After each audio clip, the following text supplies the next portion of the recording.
What's going on, friends? It's Anton Daniels, and I gotta have a conversation with you guys about Teach Henley because you see how the sun is hitting me. This is no finesse, no makeup, no filters, no none of that. This is 100% Teach Henley. I use it in the morning as soon as I get up, right after I pray and brush my teeth, jump in the shower, and I'm hitting the streets because you never get a second chance to make a first impression. So even though they're giving you 40% off your first order, 20% off for life, even though you may get a free gift, forget all that, right? Because we would do this even if it was full price because it's worth that much. I'm in the streets, I'm kicking it with people and I see Dusties everywhere. You don't want to be them. You want to separate yourself. And the way that you separate yourself is self-care. Ladies get it for the fellas. Fellas don't wait for the ladies to get it for you. I'm about to hit the streets right now and I'm feeling confident. I'm feeling great. I mean, I already got confidence, but to have that extra boost of confidence, knowing that you've taken care of yourself and you set yourself apart from all of the rest of the sheep that's walking around making bad decisions on a daily basis. And it's reflected in their actions. It's reflected in the products that they use. It's reflected in the people that they follow. And so if you're trying to level up, if you're trying to make sure that you look good, they're going to send you the pack. They're going to give you all of the instructions on how you're supposed to use it. Then make sure you get your Teach Henley. Again, 40% off your first order, 20% off for life. Get your free gift. Make sure you tap in with your boy Anton Daniels because Unc is never going to lead you wrong. I would never have you use a product that I don't use myself. Again, they've been rocking with me for a long time. Make sure you get your Teach Henley. I love you. I appreciate you. I'm going to holler at you guys later.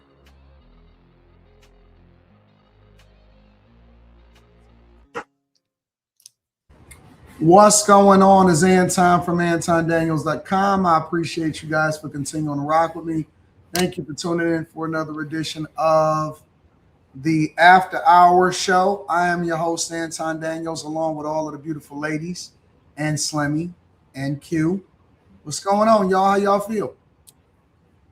What's the word? How y'all doing? Chilling. What is this? What is this? What does that mean? That means my voice came back some, but I still feel a little under the weather. But I'm here. That's what's up. That's what's up. I see we got Bohemian Gemini in the building. I gotta keep y'all guessing, keep you on your toes. Brittany Lex, what's happening? Hey, not much. Same old. Hey, everybody.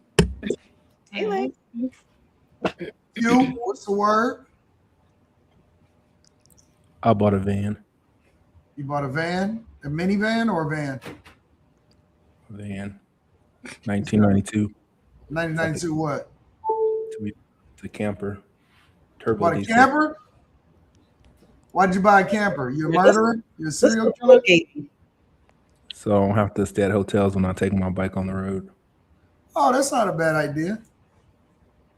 It's not a bad idea at all. It's actually It doesn't work. You gonna work on it, right?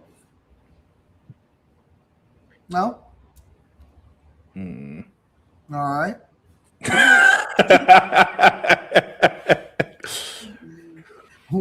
Warlord Slimmy, what's the word, bro?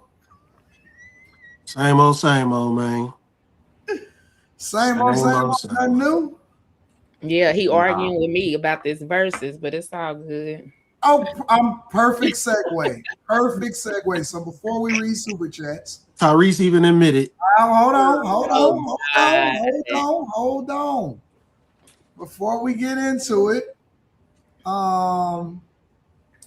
we're gonna add that as a part of it. I know Apple Music is still or they did a I don't know what all platforms that they did it on, but I know that.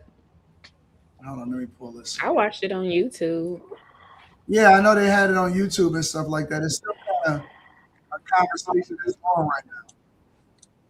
Yeah, it's on YouTube.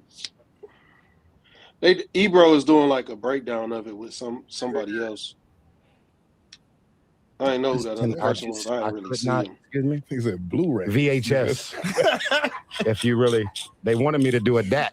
I told them, nigga, I'm not doing no fucking DAT. I can't do it. So, yeah, man, I'm just very grateful, man. And, I think right now, and this is no diss to nobody because you got to fake it till you make it, right? That's what it is. But I think I would much rather people arrive at how they really feel about me from me being exactly who I am than for you to fall in love and be a full-on warrior supporter for someone based on them mastering the art of deception, right? So I am what I am. I when I fall, I'm gonna announce it. I don't want no one to be inspired by me from just being successful. I want people to be inspired because they be like, yo, he went through that, he got through that, he talked about it in real time along the way.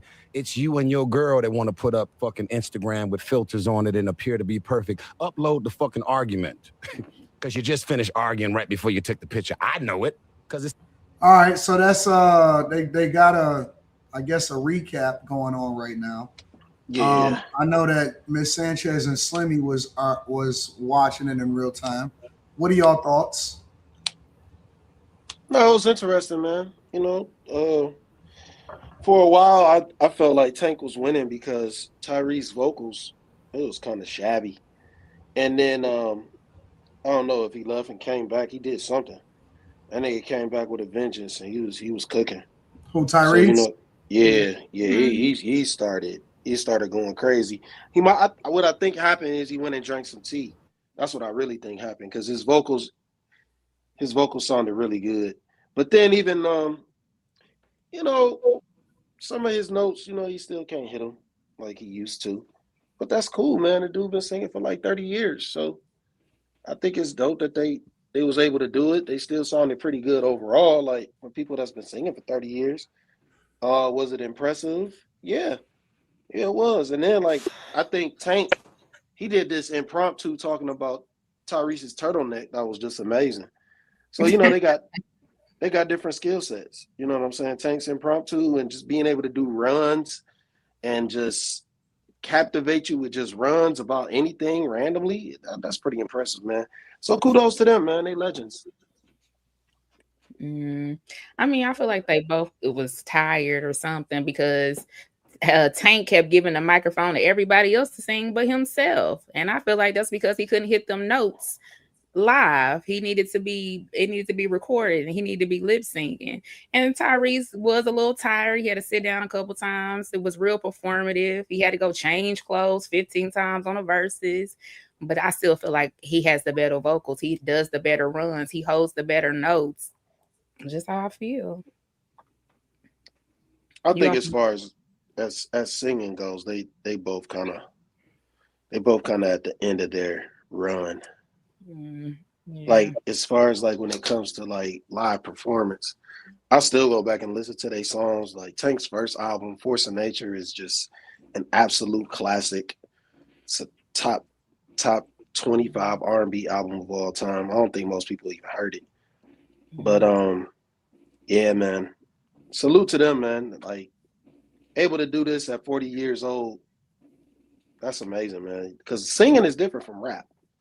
It's totally different. It's a different field. Like it's impressive to see people still be able to hold notes that they were able to hold 30 years ago. You know, so it was way better. Was it Bobby Brown? Was it Bobby Brown and who was it? Keith Sweat? Was it them two? Whoever it was. I just know it was better than him. But they did a versus. It was way better than them though. But they're more Bobby Brown's an entertainer. Bobby Brown's an entertainer. So it's like I don't expect him to be able to hit those vocals. Now he was singing 40 years ago, so just a stretch for him to be able to still sing now after all the drug use, all the screaming at the women, all that shit, man. That's just a stretch for him to be able to have that. He said all the screaming at the women. Yeah, you know that nigga. You know he had to be cussing somebody else. Let me be saying some wild stuff, bro.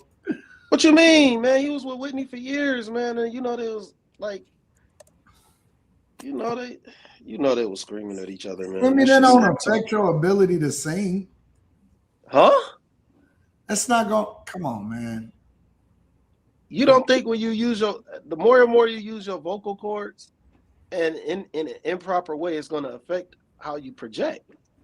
We not going to use that against Bobby Brown, man. In order to. Well, the nigga was smoking crack, my nigga. What you mean? I'm not talking about. I'm not talking about crack. I'm talking about yelling, bro. Come on, man. I mean, however you want to look at it. Him still being he not gonna sound the same from 40 years ago, from when he was in New Edition. He's just not gonna sound the same.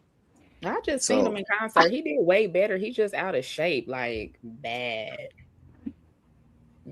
out of shape. We might need to get yes. Man, that dude is like 60 years old. If that's your job, if your job is to sing and be on top of it, and you know what I'm saying, it's almost like a basketball player. Like if you're getting paid based off of your physical capabilities, why wouldn't you take that serious? Go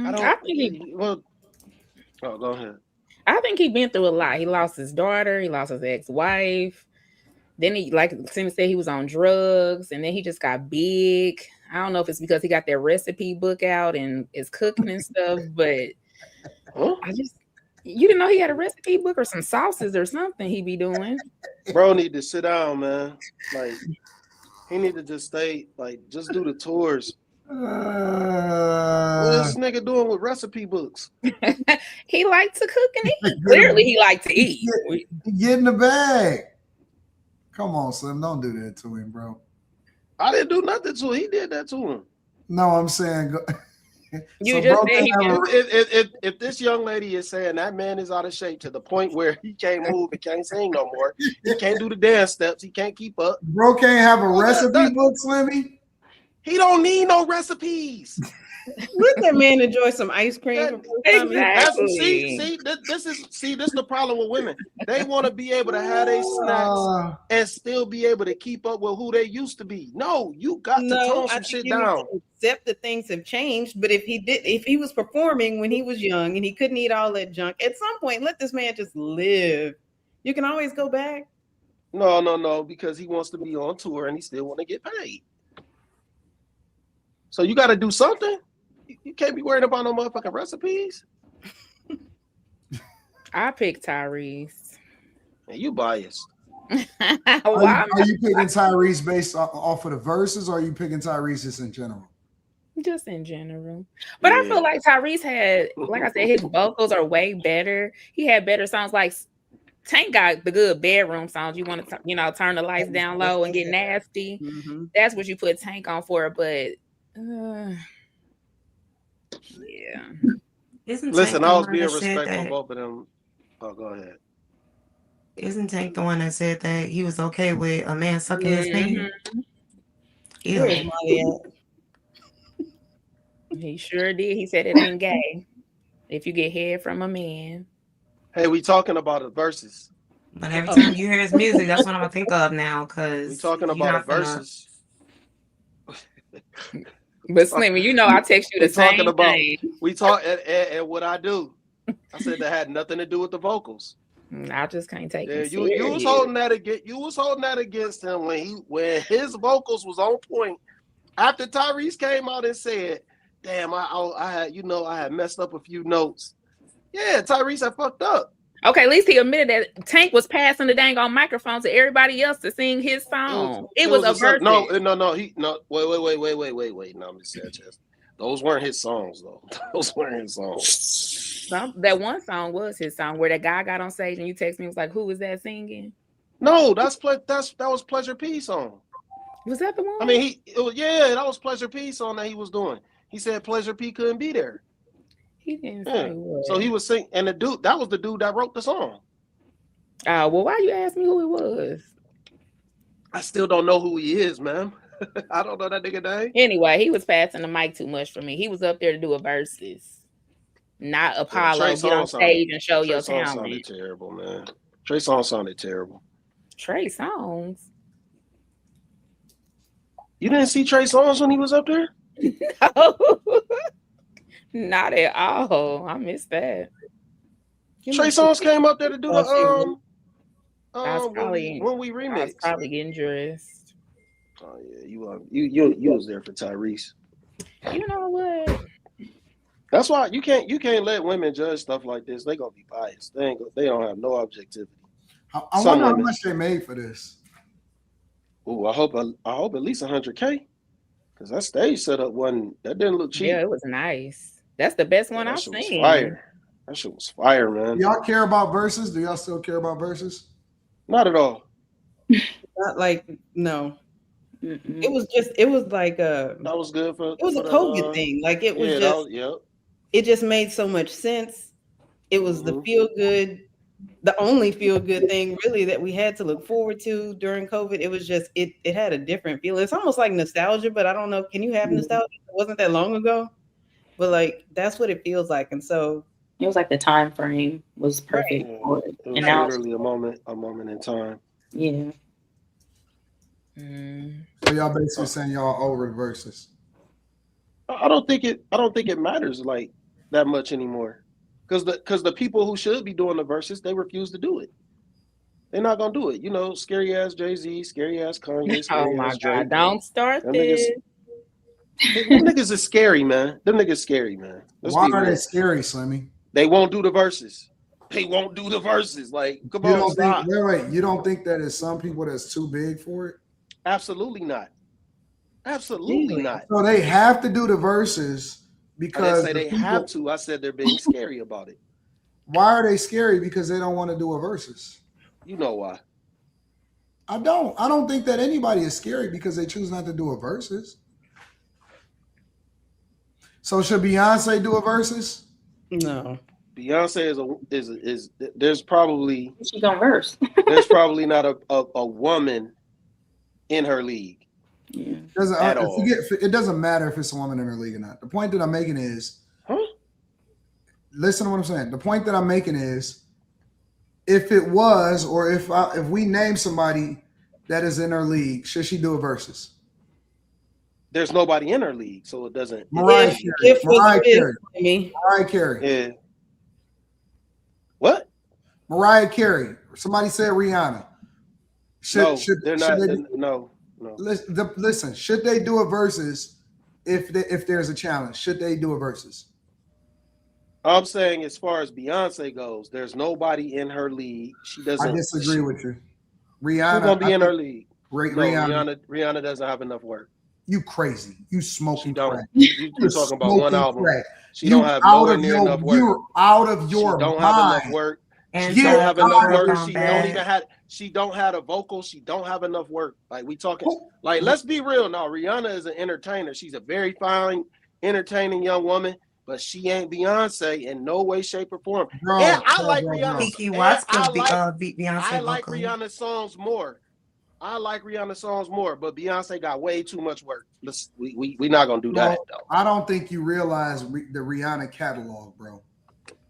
Man, I know Rihanna's catalog. It's only five fucking albums. And then how many albums you need to do a versus, Slimmy? She not gonna have enough work.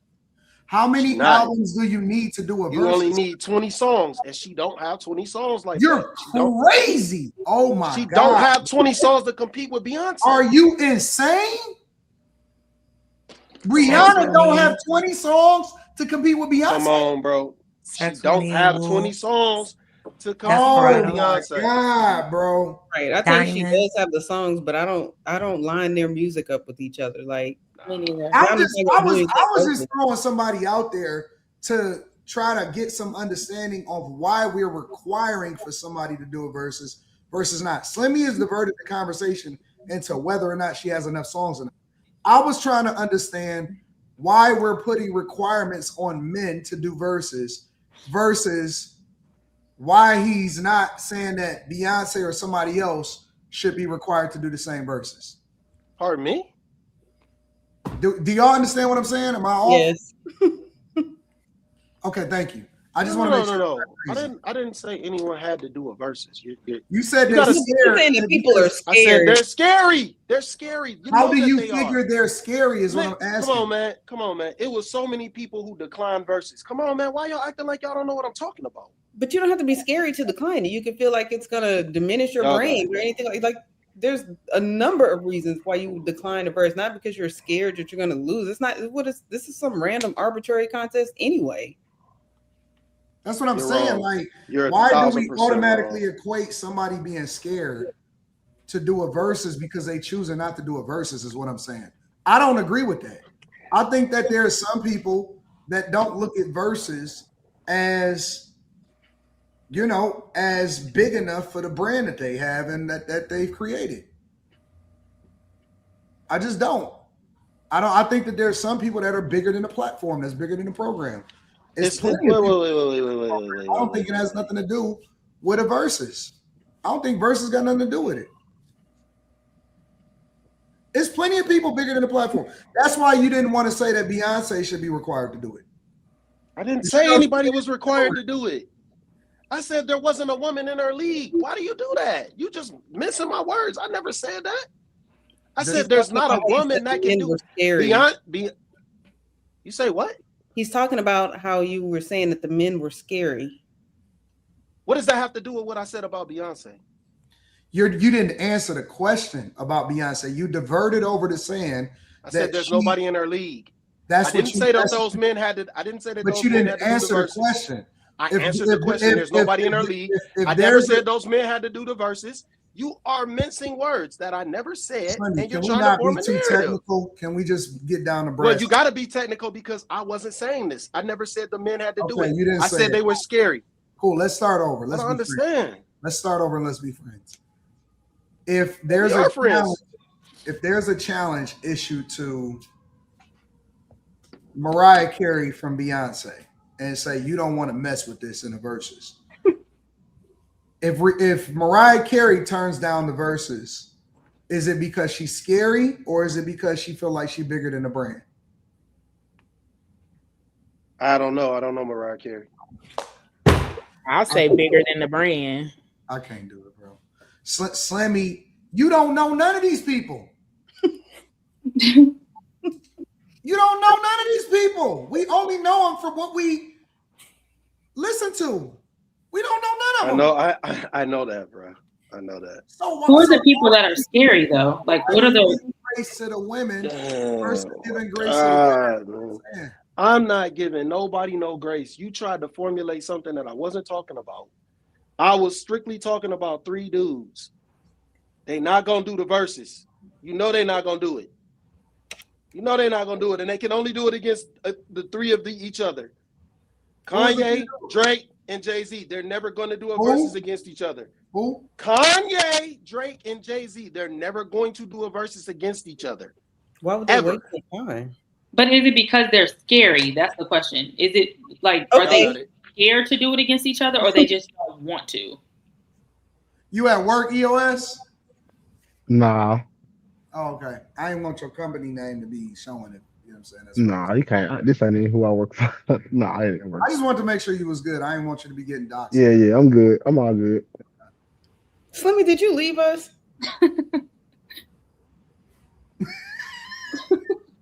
Why you leave us, Slimmy? No, this is what I'm gonna do. Every time y'all make statements, I'm gonna hold y'all to them full-fledged, and I'm gonna badger y'all about it. We're not gonna stop. We're gonna keep the same energy. Keep that motherfucking energy up. Keep that motherfucking going. Okay, Slimmy, so apples to apples. Are there women who are afraid to do verses? I don't care.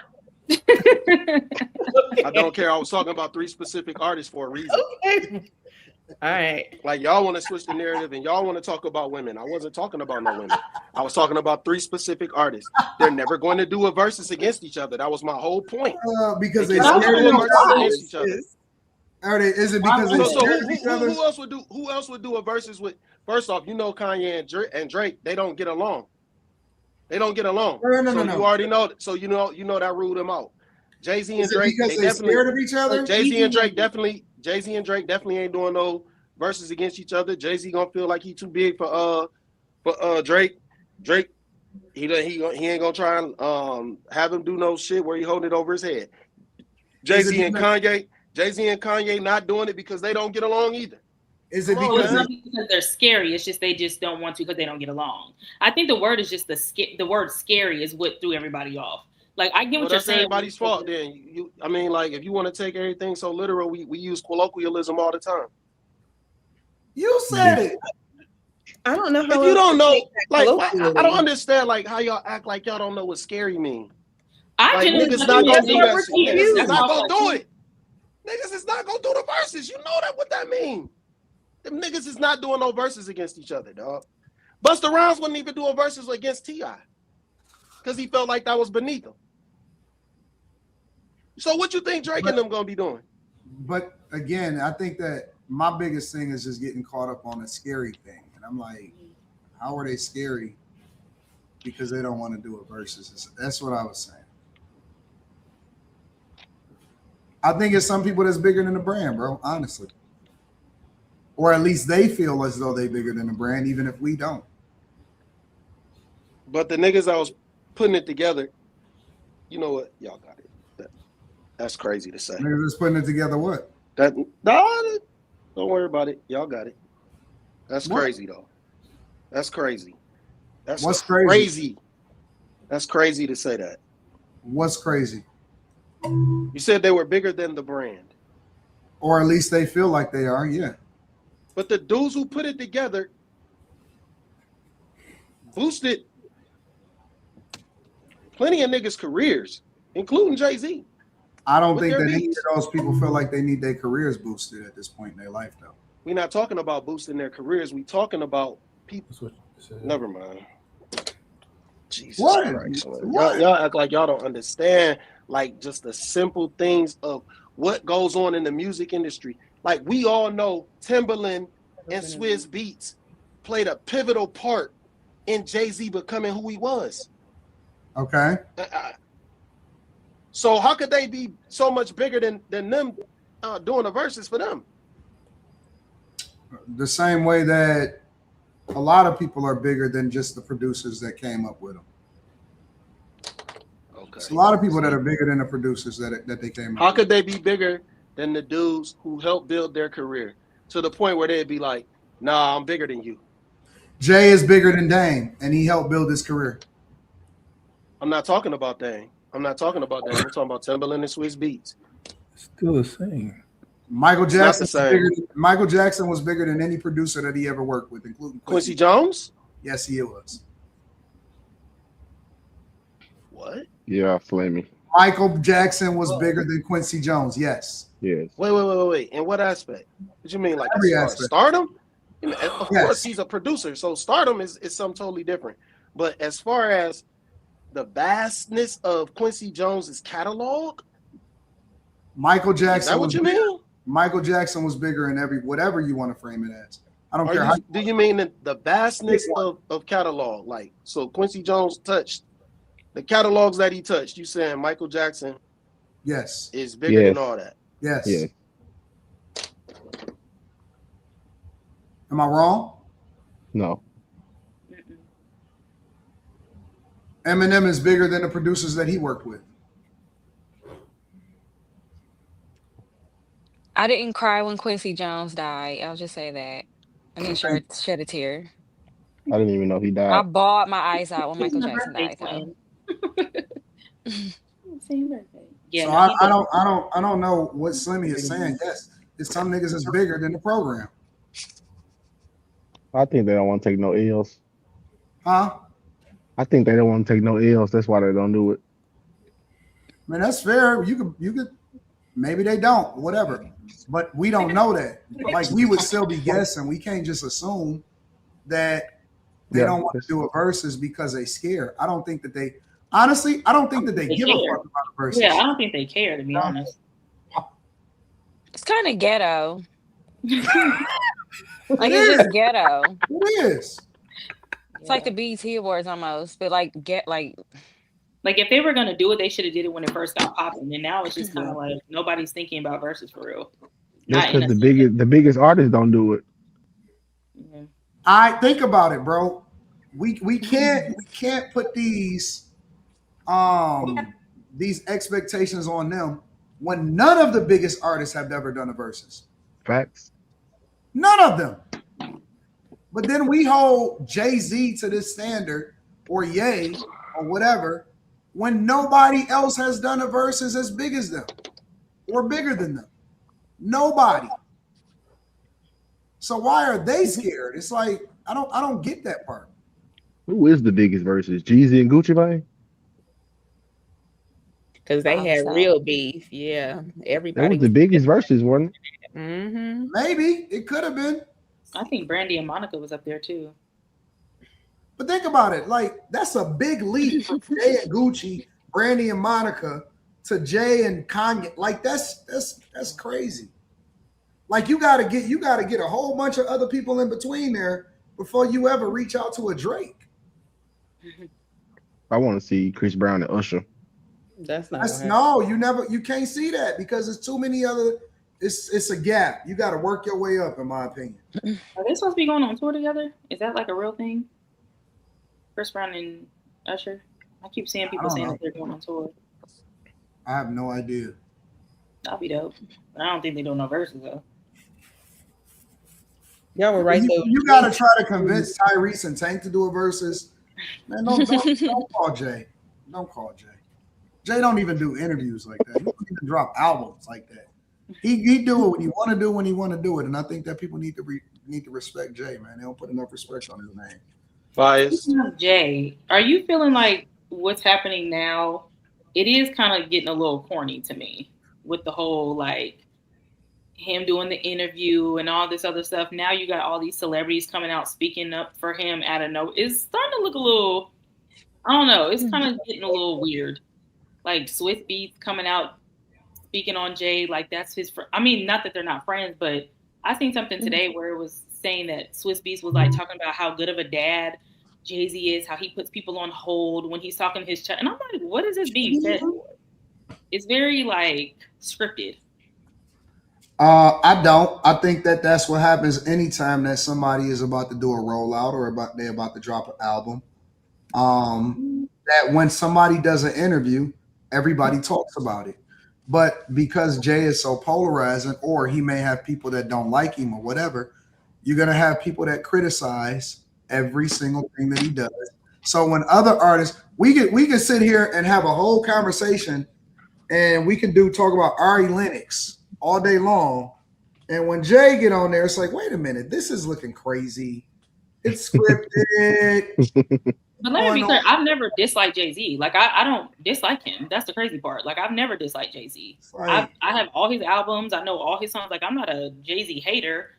I just am seeing stuff and it's just kind of looking very scripted now. And I know people talk about people when they come out, but I think it's the way that they're talking about him is what I'm saying. Like why are we hearing about, like I said, like why are we hearing about you telling us that Jay-Z puts you guys on hold when you're on the phone with him to talk to his why I don't know, it's just little stuff like that it's weird that he's mentioned. So let me ask you a question. When have Jay not been being discussed even when he hasn't had a rollout? Dame Dash, for example, has been talking about this nigga for the last 7-8 years. Myth Bleak, they ask questions about everybody that's around Jay, to Jay, about Jay on a regular basis. And he hasn't even been saying nothing, no rollout, no none of that. They've been talking about Jay the whole time, but now all of a sudden this is crazy. I don't understand. It just seems like they're trying. I don't know. Maybe everybody don't see it. Motivation is. So let's push on to some facts. Michael Jackson has 13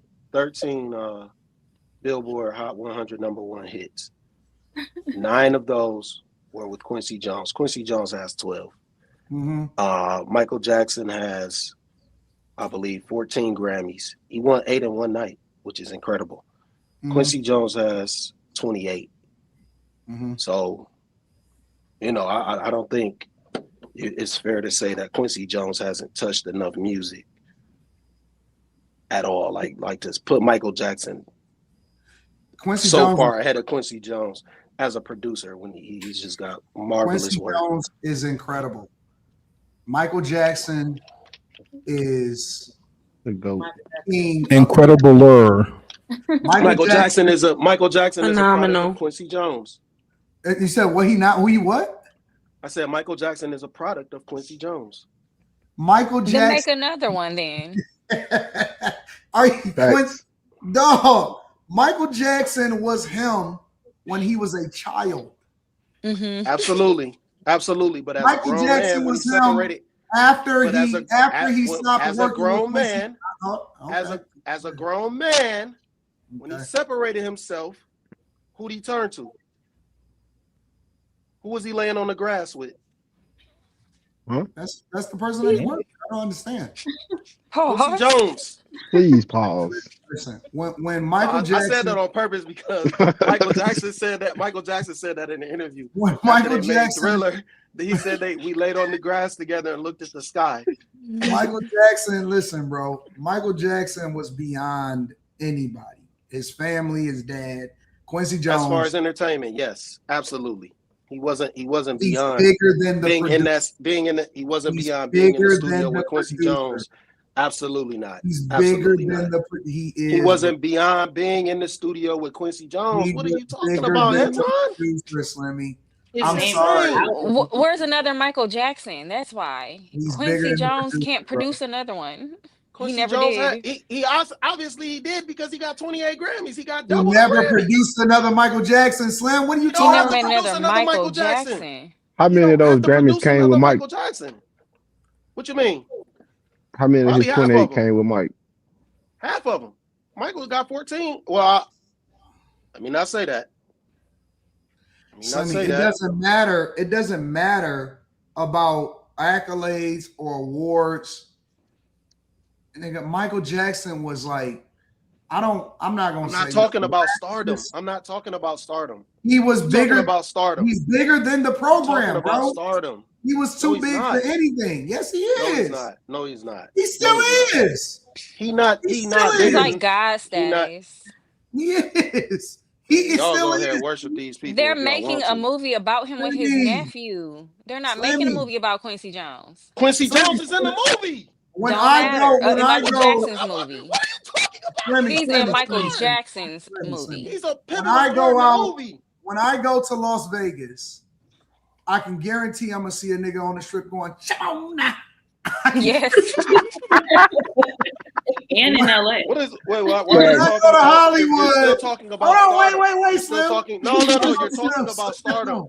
I'm talking about the process of making music. You can't say someone is bigger than the program when they didn't write. Slimmy, you can't do that. Bro, come on, bro.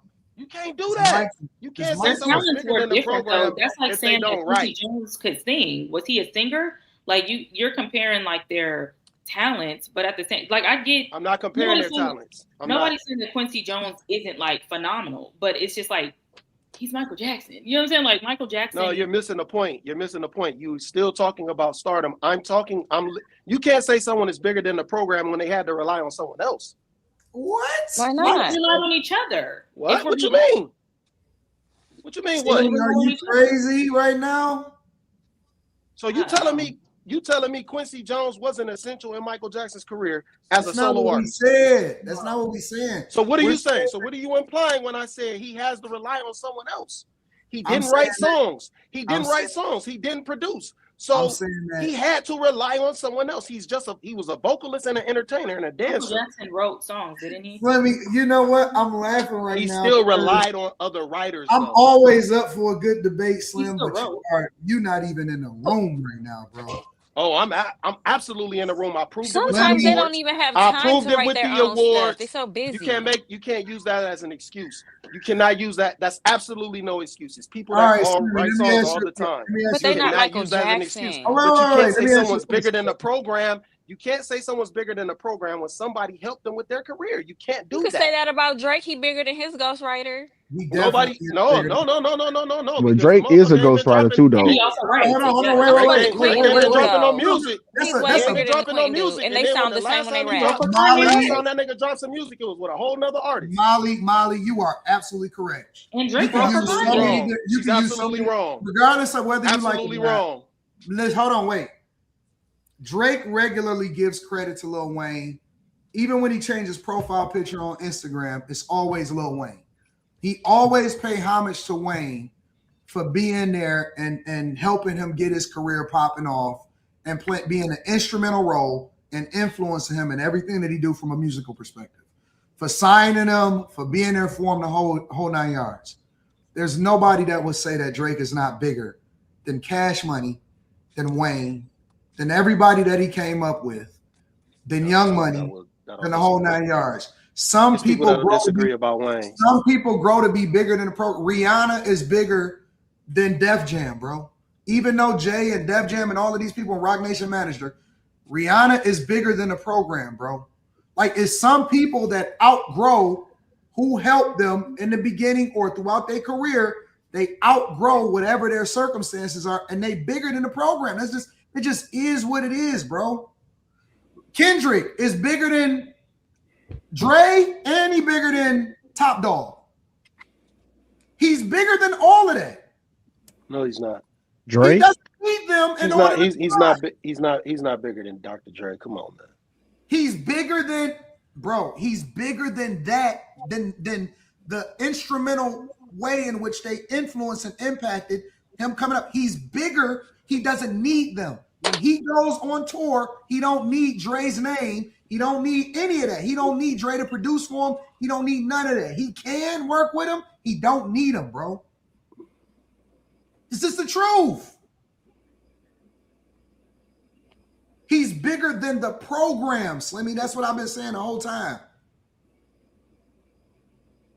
I'm not saying that these people didn't have an impact in their life, or they didn't work with them, or they wasn't great and created great music together and all of that stuff. But what I am saying is they've grown beyond needing them in order to be great. They're going to be great and greater, whether they with them or they without them. And Michael Jackson is the epitome of that. If you would have been better off using a better example than Michael Jackson. If you're sitting here and telling me that Michael Jackson is not bigger than anything that ever came into his life.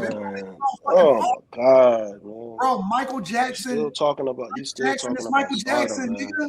That's Michael Jackson. Still talking about stardom. You're still talking about stardom. No, we were originally talking about the Verzuz, and I asked, were there people that were bigger than the program, bigger than the Verzuz program? And they've outgrown it to where you can't say that they scared. They just not on the same level to even entertain that. And I was using that as an example, and I said there's certain people that's bigger than the program. They're bigger than whatever their circumstances is. That's the original conversation.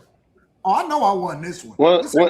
You took an L because you were wrong about the Grammys. You can't be bigger than the program when somebody's done more work, and they have more to speak for. No, I don't agree with that, Slam. I mean, I just proved it. I took an L on this one. Kendrick got more Grammys than Drake, but Drake is still bigger than Kendrick. We're not talking about in that aspect of head to head. I'm talking about someone that you work with. If Michael Jackson was so much bigger and didn't need Quincy Jones, he would have won more awards, especially Grammys. I think solo artist the for a long time. Music artist ever, bro. He was. I'm not talking about stardom. We're not talking about stardom. How can you not talk about clearly keep saying that? What else is there then? Because we're not talking about Verzuz anymore. It went beyond Verzuz. Michael Jackson could never be in a Verzuz. Come on, stop playing games now. Stop playing games. Michael Jackson could never be in a Verzuz. He was passed on. We weren't talking about that when it came to Michael Jackson and Quincy Jones. We were talking about nobody can stand on stage with Mike. We were talking about collaborative effort because I started talking about how Jay-Z shouldn't be. I don't see how you would say Jay-Z was bigger than Timberland and Swiss Beats, and they played a pivotal part in his career. That's how we got into that. He's bigger than them. Yes, he is. He's not too big for them to reach out to him and be like, "Hey, could you come over here and do a verse?" He's not too big for them. What do you mean? Okay, son. That's crazy to say that. This nigga about to do Yankee Stadium back to back. Nigga ain't about to do no goddamn verses. Nigga's about to do Yankee Stadium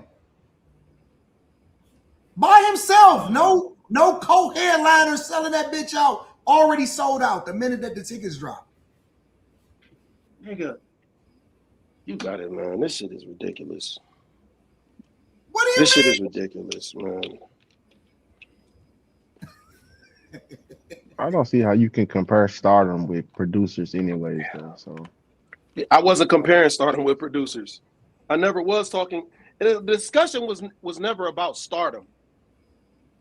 The discussion was never about stardom. I was strictly talking about it's not about stardom. I'm talking about a collaborative effort and people who poured into you. You didn't start the argument though. What are you talking about? I didn't start the Anton argument. did. How did Anton start the argument? Because he said what's called bigger than the program. How did he start the argument? I just told you. How did he start it? How did he start it? No, it started because I was saying niggas was scary. Stop. You're wrong. You're wrong. You're absolutely wrong. It started because of what I said. Thank you, sir. Slimmy, you're delusional tonight, brother. Congratulations.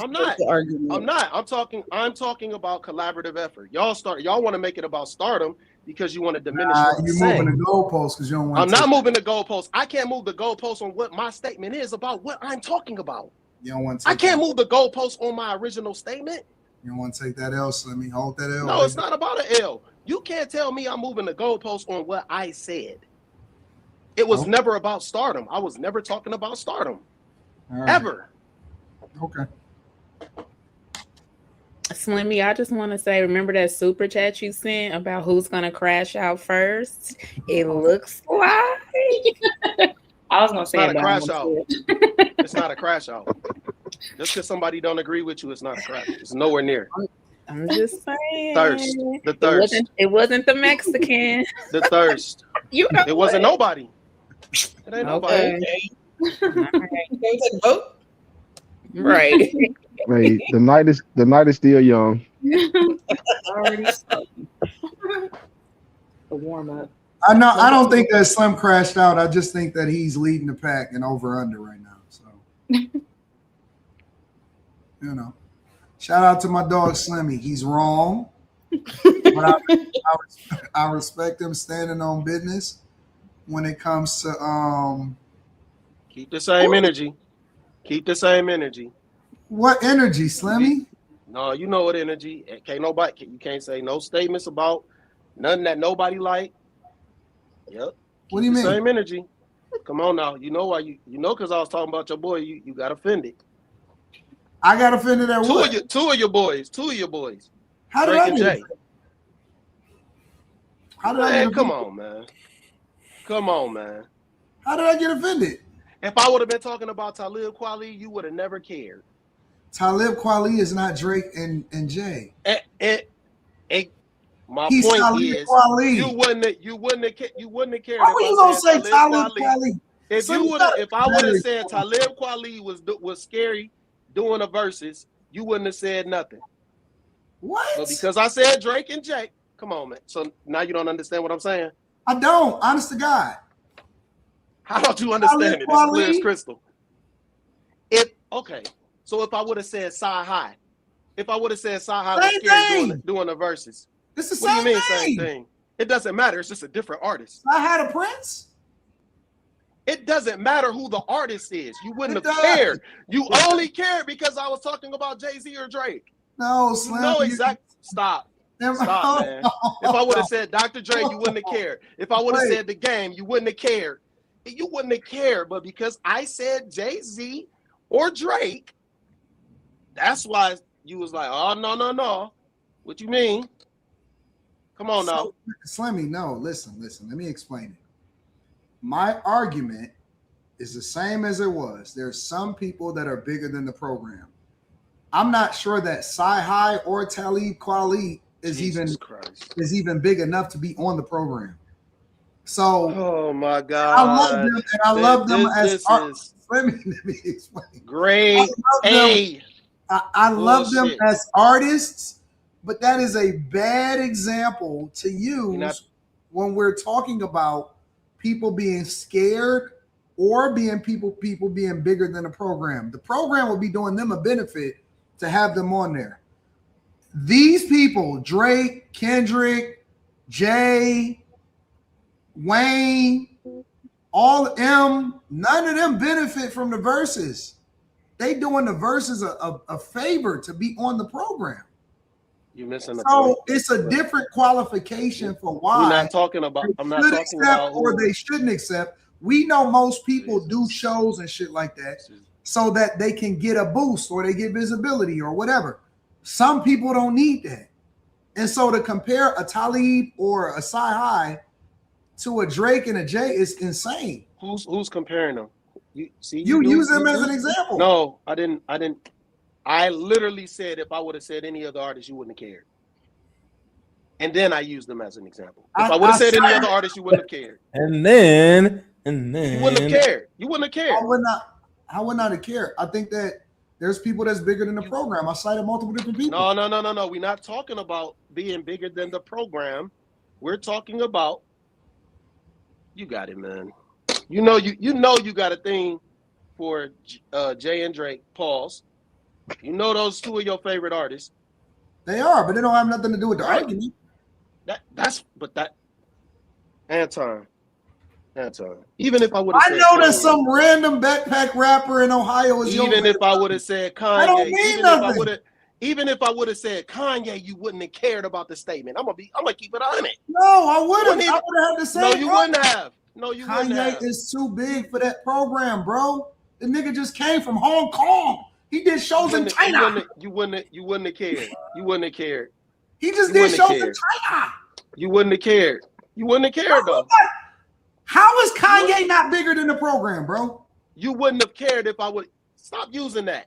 Stop using that. Because that's not what we're talking about.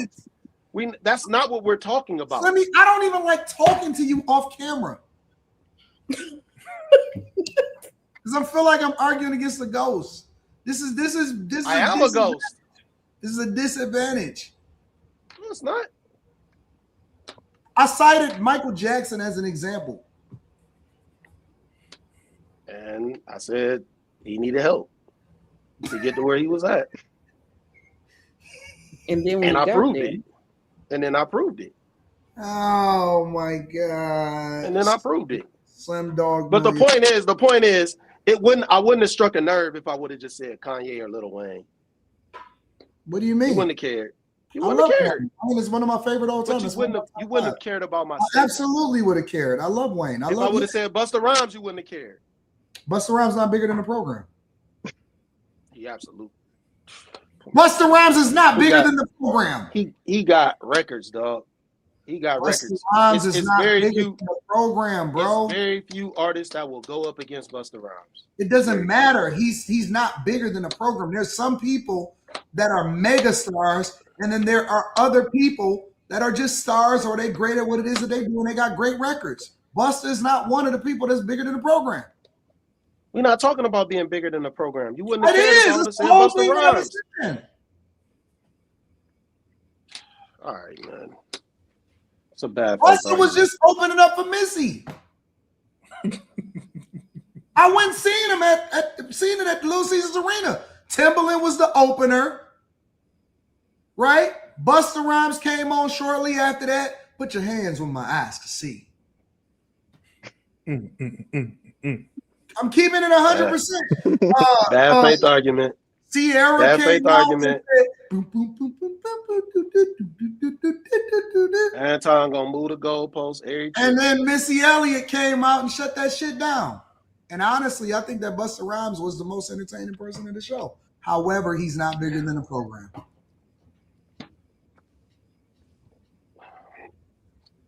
The program has nothing to do with the discussion. If I would have said Busta Rhymes, Kanye, or Lil Wayne, this wouldn't even gone on this long. It only went on this long. Yes, it is. It only went on this long because of your affinity for Jay-Z and Drake. That's not true. If I'd have said Eminem, then you would have. If I'd have said Eminem, you would have lost the head gasket. No, I wouldn't have. I'd have just been like, oh, okay. I don't. No, I wouldn't have. Anytime a nigga in the chat mention Eminem, I'm objective about Eminem. Anytime somebody in the chat mention Eminem, objective. You do like this. You get back on the stream and you say, "That's cap. That's cap." That's cap. Because if they talk about his last 3 hours, y'all laughing, but he's lying. You're laughing, but he's lying. No, it's just funny, Slim. That's all. 3 albums. If they talk about his last 3 albums, I won't say nothing because I agree. You know the lyrics. I'm always objective about the people that I like. So you would never know unless I just tell you. Because I'm objective about everything. You're not a rhymer. That's what it is. You're not a lyricist. What that got to do with anything? That's what you would have said. No. Yes. No. Yes. I don't know what that has to do with the conversation. Slimmy, we had a conversation about what's the guy's name? John Jones, whatever the guy named King John or whatever, your homeboy, the guy that you said you like, you almost lost the gasket over that nigga. Huh? What's the guy's name? John Connor. John Connor. I didn't lose no gasket, and I don't expect nobody to like him. What do you mean? That's my preference. All right, but Slim. to say he's trash, I will never agree with that. Okay. I will never agree with that. All right. And John Connor, this is no slight to you, bro. I think that you're a good artist. I'm using this as an example because I know niggas be sending shit and y'all be sending me, DMing me and shit. Anton, what the fuck is that? Nigga, it's Slimmy's fault. How the hell you gonna blame me for something that you said about somebody else? Is he Slim? No, don't say it was my fault. No, Slim. Your fault. Brought up John Connor. I did not Your bring fault. up John Connor. No, you originally brought up John. I just rehashed it. What? I didn't mention this nigga at all tonight. Not tonight, but you mentioned him. I ain't mentioned that nigga in months. All right, Slim. You're not gonna keep getting me in trouble with all of these major artists. Any other thoughts on what's going on? May sent you another DM. Who? May sent you another DM.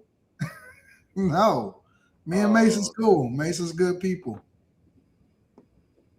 Harlem in the house.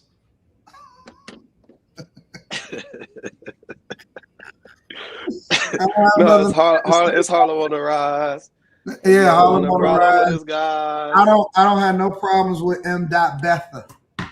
I was looking at Mr. Betha's preaching the other day. She had me on the floor. What you mean? You was watching a sermon? Huh? You was watching a sermon? Yeah, it just popped up on my For You page. That junk had me on the floor, nigga. I was cracking. You still preaching? No, this is old. It was old. Oh. I was about to say, man. Shout out to Mace, man. Mace is dope. I love Mace. Mace a legend. He a legend, right? Yes, Mace is a legend. Alright. No, you so finally agree with me something tonight. Any other thoughts? Well, that was originally my. We ain't gonna go back down that road.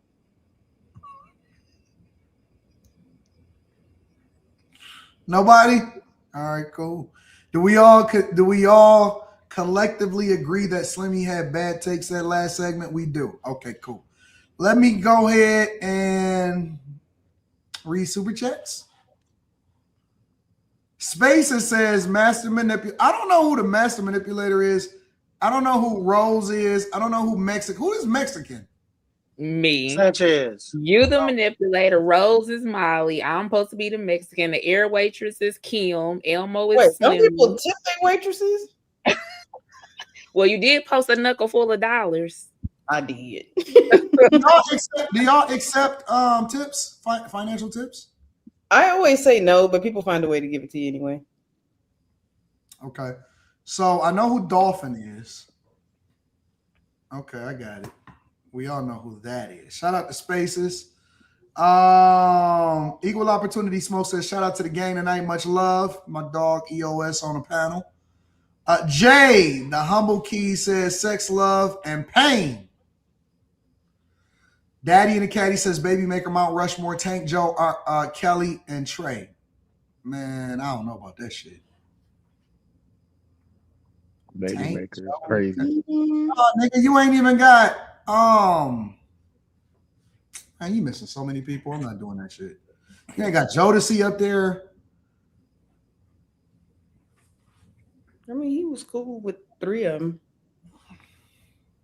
He missing them. He missing, man. No, hell no. He ain't got Chris Brown up there. He missing a bunch of people. Baby maker music. Chris Brown got some dope baby making songs. Mm-hmm. Jada Humble Key says, Mama Sanchez, I rock with you, but truly, Tank whooped Tyrese's backside. Master Barber Big C says, Slim is that 2-liter soda or is you that tall? Is that a 2-liter soda or is What? you that tall? I don't That you were drinking. It's a 1 liter. I remember when they came out with a 3-liter, bro. They came out with a 3-liter back in the day, bro. Yeah, they did. They still got them at certain groceries. Do they? Tell G says Rihanna probably has more hits. Fago. Beyonce is the better singer. Rihanna will whoop Beyonce's ass all night in long. a vocal. I ain't talking about vocal. I'm talking about the song. The hits. I don't know about that. Man, Rihanna got better hits, better albums. Rihanna will beat ass. Long, bro. I stand on that shit. I have to look at the songs. I don't know. Beyonce got some stuff that the lady still singing today. I ain't even talking about that single lady shit. She just got some. Beyonce got some crucial ass records. And Rihanna got crucial records too. Rihanna got but she only got like 3 albums. Nigga, Rihanna. Now she got 3. You taking that poor woman catalog away every time you mention it. Rihanna got. It ain't that much work. First of all, Rihanna got the best album out of both of them. Easy on Anti. Anti is a masterful album. There is nothing in Beyonce's catalog that's fucking with Anti in no way, shape, or form, bro. In no shape. Wow, man. There's nothing. There's no album between them both that is better than Anti. Not one.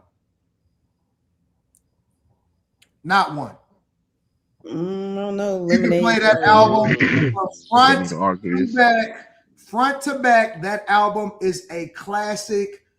It is one of the best R&B albums of all time. All time. All time. Daddy and the Caddy says, Lex, are you by any chance ninja knees? I don't even know what that means. He meant blacker knees. Oh. Sure. Yes, Car Wash and Detail Services. Rihanna have 20 songs also in verses. They also do songs they wrote or feature on. I want to see a versus Shimmy versus Shampoo. Big, what is this? Big T NYC. Checking vids online says Mariah got a Christmas song, Beyonce don't.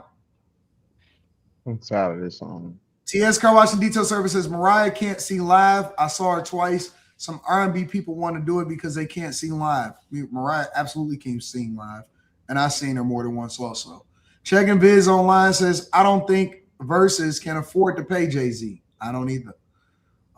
TS Car Wash and Detail Services, Jay, etc. would do it for some type of ownership. They definitely not scared, and some people would do it regardless for the moment and the love for the hip hop. I don't think anybody doing shit for the love no more.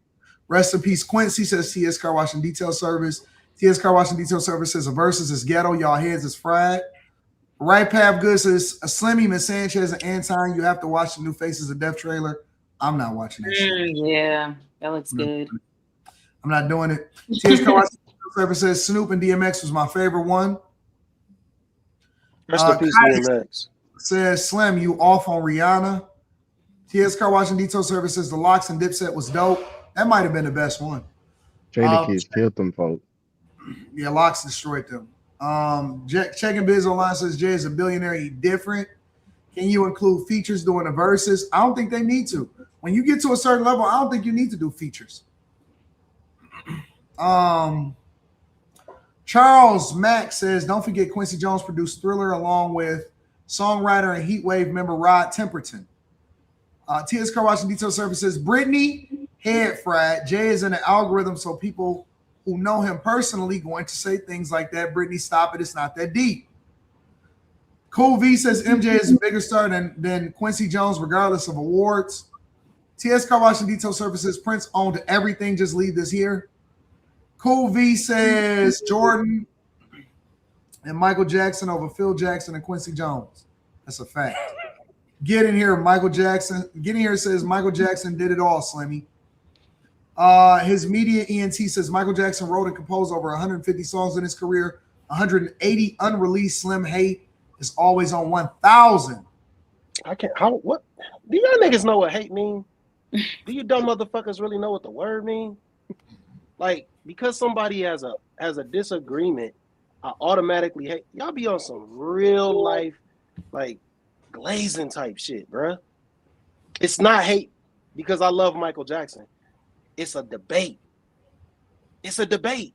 Like, don't take it beyond that. Stupid motherfucker. All right. I'm putting together a Slim meter at the bottom. For what? So we can see when it goes red. No. Have you guys seen the movie Ready or Not? Slimmy, Super chat. If you don't want me to do a slim meter, I won't, bro. They rage baiting you, Slimmy. Nobody's rage baiting him. I just think that it would be dope. No, I'm talking about the chat. To do a warlord meter. High Tolerance says for like 4.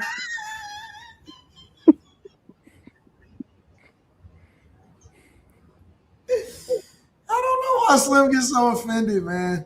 High Tolerance says, salute AD and the crew. Not having a pin game doesn't disqualify a singer from being a GOAT. Diana Ross didn't write Memory Serves Me Correct, neither did Sinatra. That's like saying you're not a GOAT musician if you don't read music. I agree, High Tolerance, and thank you for the 50 ball, bro. Thank you for holding us down, bro. Michael wrote Beat It and Billie Jean. Smooth Criminal. Sorry, Slimmy. He did write a lot. Shout out to Jesus Hits. TS says a lot of people pick Wayne over Drake. Drake not top 5 because of that ghostwriter stuff. TS says Kendrick bigger than Drake. Drake haven't did a stadium tour yet. Super chats. Stardom is what make you big, says Bo Winkle. TS says Slim, John Connor looked like Talib Kweli. TS says Tank and Tyrese can sing. Kai says we found love in a hopeless place. Shout out to Rihanna. Shout out to Kais. TS says y'all have to know people's catalog before all of that smoke other artist stuff. Beyonce wins 11-9. Big dog. Nope, I disagree.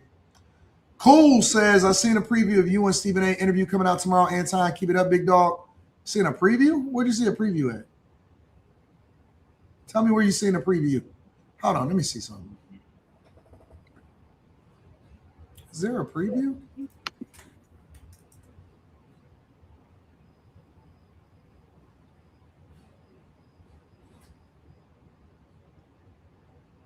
Y'all got all these. Oh, I see it now. I see it.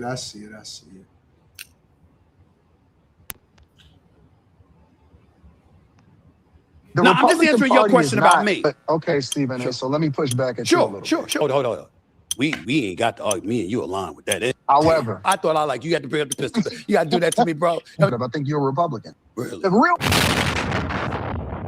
I'm just answering your question about me. Okay, hey, nigga, we gonna give her a raise after this, nigga. Shit. Why? Because you got some more money, nigga. You got some more money. Wow. Oh shit, nigga! I remember when you called me and told me about that shit, bro. I was like, "This shit crazy." That nigga stingy. Goddamn! They don't even pay on panels. I was just fucking with you. That's funny. Oh my! It's gonna be a good one. It's gonna be crazy. That's all. It's gonna be crazy. So, it was a straight up debate, though. It was a straight up debate. It wasn't no like mincing words or none of that. But I don't want to gas it up. We just get there. We'll get there. Do that. And you can shake hands and be like dap a nigga up after it's over. Yeah, I gave him his flowers afterwards. I gave him his flowers. Kai says, under my umbrella, Ella,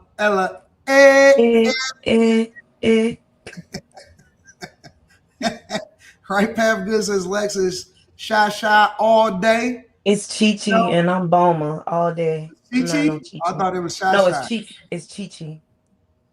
Alexa corrects you when it comes to that shit. Okay. No game, bro.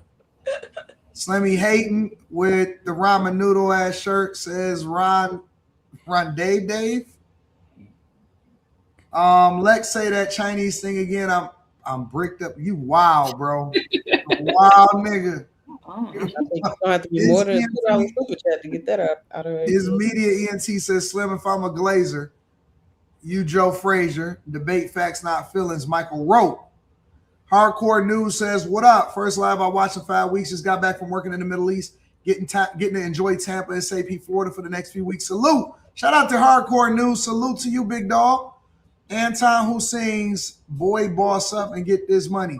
Boy, would you boss up and get this money? Boy, would you? Y'all niggas don't know nothing about that shit. No. You don't know nothing about that. That's way beyond your thing. I know all of this. Rashawn, what up? Rashawn says, evening, I'm still coping, but I'm enjoying the laugh. Shout out to Rashawn. I appreciate you. Cali Mike says, A says, show me the money. Shout out to Icewood. Shout out to Blade Icewood. Shout out to the Cheddar Boys. Shout out to everybody in Detroit. Shout out to everybody in Detroit. Cali Mike says, I meant Q. What up, though? Let me see. All right, y'all. Let's spin the block. I don't know who here. I don't know who not here. But I guess we get into it, huh?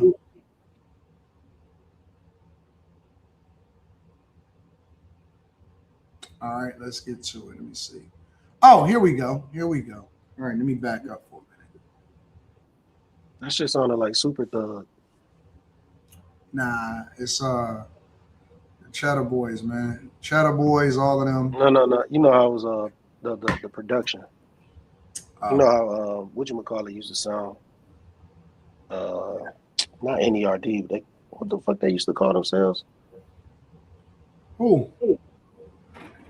What if Pharrell and what's his name used to call Neptunes? The Neptunes. Thank you. Yeah, that's what it sounded like. Neptunes.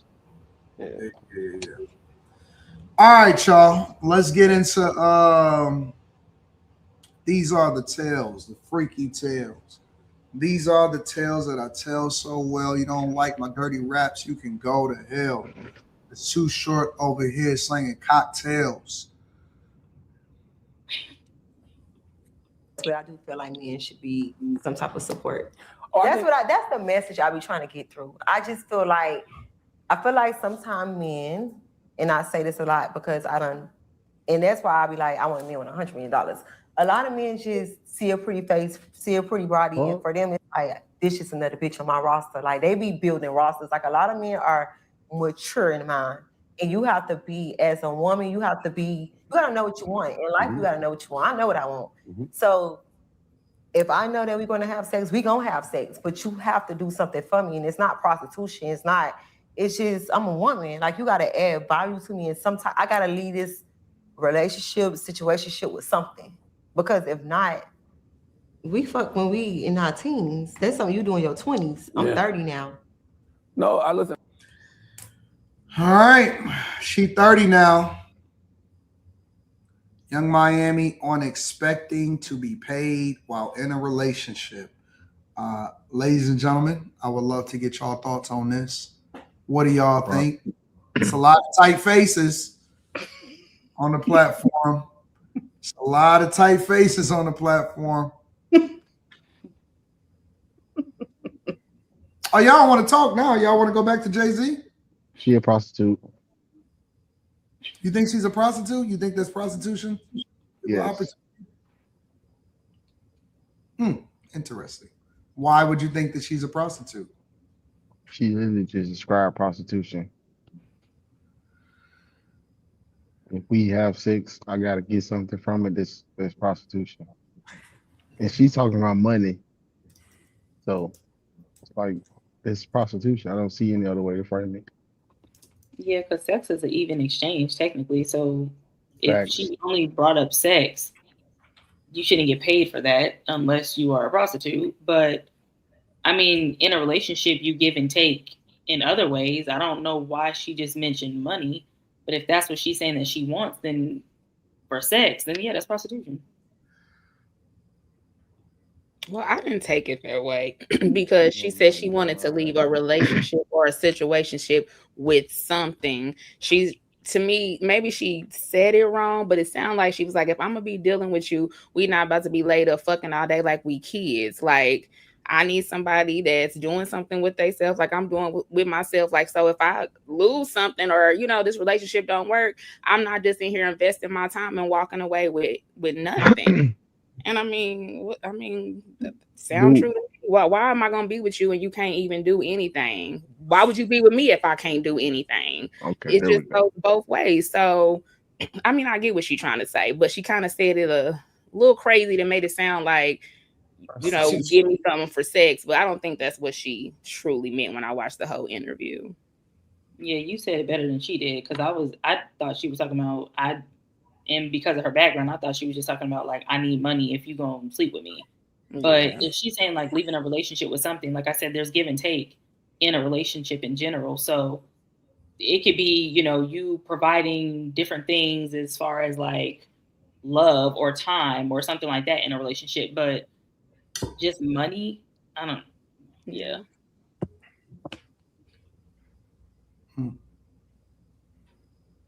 Any other thoughts? I agree with her. You agree with who? With Miss Sanchez. Can you elaborate, please? I mean, the way that she phrased it, yes. I mean, if you were to ask her what was prostitution, I think it would sound exactly the same way as what she just said. Like there would be no differentiation.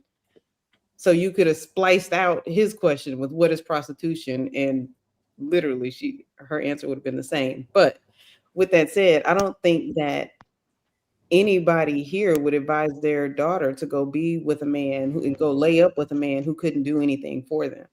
I was gonna say the same thing, Kimberly. But what is that something though? I don't think we disagree on that. I think that that's a fact. Like I said, there's give and take in a relationship. You should definitely be providing something in a relationship as a woman, and I think your man should definitely be providing what you need as a woman. You know what I mean? And that can look in a lot. That could be whatever you as a woman needs and wants, but it's just based off of financials is the way that she worded it, because she said we're not in our 20s anymore. We're in our 30s. Okay, so what are you looking for? Because she's in her 30s, but she was dealing with a man for financials. So from what we all seen, she was dealing with a man for financial reasons. So it's just kind of like, I think it was just the way she worded it. But I do agree that women should provide for men when they're in a relationship, and I think vice versa. If you're going to be in a relationship, it's give and take from both people. I think that people be so. Oh, sorry. I was just gonna say, I also think that although she was in that relationship for financials, he was in a relationship for her youth, for her beauty. He wasn't just hanging out with her because she was him off the street. That's what she was getting at. Some men just want a roster of females. It's like, okay, well, what am I gonna get out of this outside of just being somebody you hit? Like, yeah, like Kimberly said, y'all want y'all daughters just to be getting a wet butt, and that's it. No, but I also don't want my daughter to just be looking at herself as I'll take money to be a part of your roster at 30. I want my child to. Why do you say it's money? Like nobody specified. I know she said she wants a man who makes a certain amount of money, but she said he just has to have has to bring some type of value to her. No, that's what I'm saying. Like, but with their situation, it was like you guys said, she was getting money from him and he wanted her youth. That's what that relationship looked like to me. So I'm just speaking on what I seen from them too. I feel like she was getting money. She was showing us he was taking her shopping, which is financial, and he was parading around with one of many of his women, which is her youth.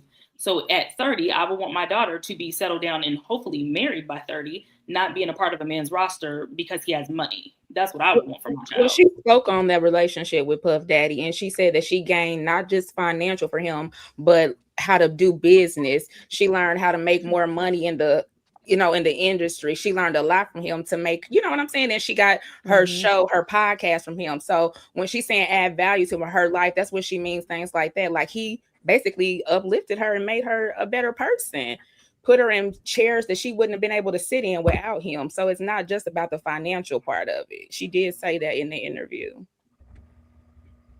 If you're not helping me grow, why am I with you? Right. And vice versa.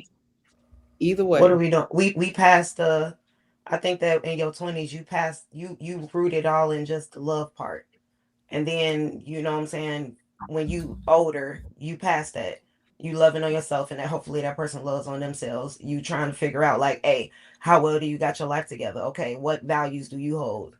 What can you do for me? What can I do for you? But I think that when all that Disney stuff kind of goes out the window, and we talking about grown people talk. Like getting to the root, getting things like out the way, ripping the Band-Aid off, not trying to parade around. See, I've always thought that way. I've always thought that any relationship, there's give and take from both parties, whether it's a friendship, whether like you're providing a value to a friend, they should be providing a value to you. I don't think it should just be an age thing. I think people should always think that way. I think that you shouldn't get into no situation with a friend, a man, a woman, or anything like that if they're not providing what you need and want from them. You know what I mean? Like that that could look like an array of things. And if okay, so if you saying it's give and take, if I was a man and I'm trying to get with you and you giving me sex and I just give you flowers, that's give and take, right? But you got to specify what is your take. I mean, then you always have, and we've heard this time and time again in all these spaces, a man protects and provides. What is he providing? Sex? Penis. Like, is that the provision? Like, and that's supposed to be enough. Anything outside of sex to them, to this new culture of men, is prostitution. All they got to offer is D. But all females are offering us. That got diseases. I feel like females are throwing their box around like that's all they have to offer. So no, these women is asking for something, and these men is crying prostitution, and then they go get their passport and go engage in prostitution. But I think it's because men are wanting their vaginas because women are promoting their vaginas and their fake butts and their breasts, and they're showing their body parts, promoting that. So why wouldn't a man be attracted and wanting that? Of course they are going to want that. If you're throwing it, they going to catch it. So I think in that sense, it can go both ways. But at the same time, again, I genuinely feel as though if you are in a relationship, you have to know what you want. If you want to just be a part of a man's roster, cool. But just know what that's going to come with. If you know that you want to settle down with a man and actually provide more than just vagina to a man, then you're going to have to provide what the man might want and need from you. And I'm sure he would have no problem providing what you need and want from him. It's just, know the type of man you're dealing with. I think that's another thing, is a lot of women settle for a certain type of dude that is only going to want them for their vagina. Not every man is looking for just your vagina, but women want a certain type of guy that might be doing that. And they act like they're cool with it. And then when they get in, they want to be the only one that's trying to be the only one. So to me, I think that if you're going to be in a relationship with somebody, know what you want before you start dating them or messing with them. And if they're not providing that, then move along. Like, that's what she said, though. That's what she was saying. Well, that's what she was saying. That's what she said, though. Well, she said you need to know what you want because these men are immature. That's what she said. But she knows she wants, whether she gets it or not, she knows she wants 100K or whatever. She said, I don't know. She wants 100,000 make 100 million or whatever. 100 million. Oh, wow, that's even more crazy. But the question was Young Miami on why she's expecting to be paid in a relationship. So they were asking if that is like a form of prostitution. If that's what you're looking for is financials. That's why I spoke on financials, because that's technically the. What women don't want financials from a man? I don't understand. Even if a woman was to get married at 2025 and the man is 10, 15 years older than her, she's marrying him for stability. Well, because he's making money. You can't get around. You can't get around the money part. I don't know, like. But if you're exchanging outside having a culture of hoes who just gives it out for free, what do y'all want? But if you're not in a serious relationship because this man has a roster of women, you're just one of many. That's not your man. You can't get something out of him because he got a roster. So what? You don't. I don't think a woman has to be the main woman to get something out of a man if she's spending time with him. If they're spending time together. But if you're in your 30s, you should not just. It should be implied you're going to be doing something.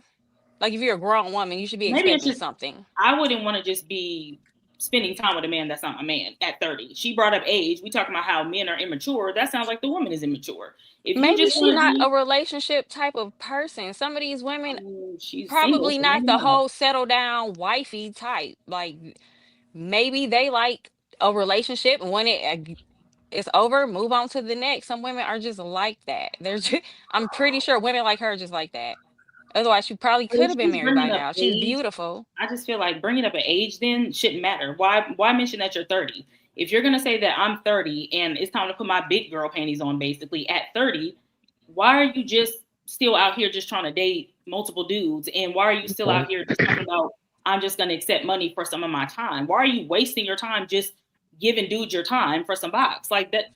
Or Who's to say she ready to get married? Do you know what come with being married? That she gonna have to answer to a whole set of rules and parameters that she don't have to answer to right now. Maybe she don't want that. Serious that. Relationship. It don't have to be a marriage per se, but you're one of many, and you're cool with, like she mentioned, a roster. You're cool with being on a roster, and if that's what you're cool with, that's what you're cool with. But to say that men are the immature ones, that don't sound very mature of a grown 30-year-old woman to be talking about, in my opinion. Like, I don't think a grown 30-year-old woman with 2 children should be talking about how she's cool with being on a roster. She didn't say that. You're taking it out of context. You Whether you believe it or not, you're right. She didn't say that. She said most men have She a did roster. say that. She said But most no, men on a have man's a roster. roster. She didn't say I'm on a man's roster. She just said So most But men she have They'll a collect roster. she's you willing because to you're accept it though. beautiful. That ain't what Is what she was said. getting at. She's willing to accept being. Diddy had a roster. One of many. Like, she was on a roster. When she brought Diddy had a roster. He was peeing on her. She talked about that too. So? She didn't get peed on. So Yes, y'all she just did. want. She talked about that too. It's okay. Do you believe that? Why would she go? You personally, do you believe that she didn't get peed on? She got peed on. I mean, I feel by like, Diddy. You think she just said that she liked it as a joke and then walked it back later? Like, no, after he went to I feel jail. like he was like, she has that young Miami perception of her whole because of her videos, the music, what she talks in, and things like that. What she said about getting peed on is she said it was in her game. She said she came up with the game with somebody else and they put that in there. She said she didn't really know what that was about. She said it would be fun to spice her show up. She said if I did shit, she said I missed stuff in my song. Her new song Freaky Tell, the stuff that I did. She said if I did that, I would have no problem saying the truth about that. So let me play it for y'all. Let me play it for y'all so we can get the whole context. You know, Anton is scrubbing. I'm working in the background while we working. She got peed We on. don't we don't need any more context, please. I'm gonna give y'all the context. You got to hear it out of her mouth. A good podcast, but you would get so comfortable on there that you would talk and you would say things and you would give them ammo. Like you when you talked about getting peed on. I made that up. You ain't don't say you made that up now. Okay, No. Okay, I made eating booty up. Okay, no, let's talk about it. So I didn't even make that card. I didn't even know what a golden shower was. So I came up with the cards with someone. And when I got to the car, I'm like, what the fuck is a golden shower? And then she was like, you ain't never, da-da-da. I'm like, bitch, no. So when we was doing a podcast, I just did it because I was promoting my game. So I'm thinking that this gonna be something that just like go viral, but I didn't know it was like a whole thing of like me actually being peed on. And that's something I'm just like, damn, like I should have really thought about that one. I didn't think it was like a, yeah. And you was dating somebody named P. Diddy. I said that. That's what I'm saying. My God, but you did that to yourself. I know. That was one thing that was like, it was good and bad. Cause like that was like the most talked about thing ever. And that was 1 month that my sales went skyrocket, but all money and good money. And that's one thing I was just like, damn, I should have thought about that. And I always go back to it because I remember calling Brittany, was like, you know, Brittany, she was like, and even when it came out, she was like, bitch, you didn't even know what a golden shower was. And I'm like, it's out there. These people ain't gonna believe me. That's just something that I gotta bite that bullet. Gotta down the hill. So you never been peed on? Mm-mm. Damn. No. If I would have been peed on, I told y'all. You ain't gotta tell us everything. There's the context. It's possible, but it's not likely. I think she did. And it's strange that she would then say all money ain't good money, but her first statement, I don't know. That's a very odd combination. She didn't know what it was. In the original interview, I think it was with Trina, if I'm not mistaken, she was like, she started like going into detail, like in the shower, and like it was more than just her reading off of a card. It sounded like she was speaking from a personal experience. Whether she did or didn't, none of my business. But she brought it up, and she's just now saying that she didn't. And I think she even mentioned something about like her son. She doesn't want her son to get teased at school for people mentioning the fact that his mom got peed on. It's like, so are you regretting it now because you do know that it sounds wild to say that out loud. Even if that's what you do, to say it out loud on a podcast for the world to hear, it does sound crazy.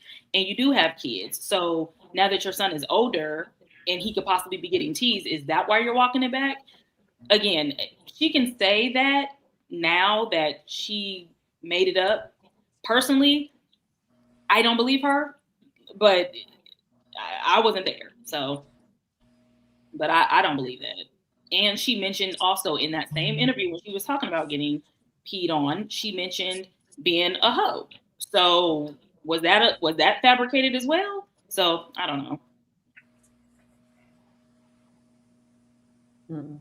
I don't know nobody that's gonna make a joke about being peed on, but I guess. I think We know all of Cassie's sex life and a lot of her sex life with Diddy, and she still got married and has several children. So it ain't over for. It's not over for Young Miami. We can be No. judgmental all day, but it fit her image. She I said don't she think made it's money over off for of it. I her. personally don't care. I don't care. I don't think it's over for her, but I do think that she's lying. Like she said it I because think she thought it would be fun, and it was like, oh, this is cute, and it can't really be proven. And I can always say I was just joking, and then when it comes out in trial that this is what he does, it's like, oh, yeah. well, now they got to prove. I got to figure out how to What get do the it only reason she matter? walked her Like back is because we he know went what to he was doing with jail, and now it's Cassie. not Like okay to get peed on by P Diddy. So she walking it back now Why is it not okay to get peed on? because he's in jail now. It was okay before he went to jail. She doesn't want to be associated with what he was doing with Cassie and other women, even though she's mentioned things during that time she was dating Diddy to another woman that I forget her name, but it was that young Asian girl that Diddy had been on again, off again messing with, when she made a comment to that girl saying, Yeah. you know what I'm saying? Yeah. So, and I don't want to get too vulgar, but it's just like you are trying, in my opinion, she's trying to walk things back because she doesn't want that reputation of what Diddy had going on. So she can say what she wants to say now. Does it matter to us? No, of course not. We're not a part of her life, but we're talking about it, and it's not being judgmental. It's stating she's reneging on something, and we're saying, we calling you out, saying that we don't believe you. And I don't think it matters to her whether we believe her or not. Does that mean she can't find another man that's gonna mess with her? Of course she will. Like, I'm sure there's some dudes out there that'll still mess with her, but I mean, it's just, it is what it is. Like, I just don't believe you.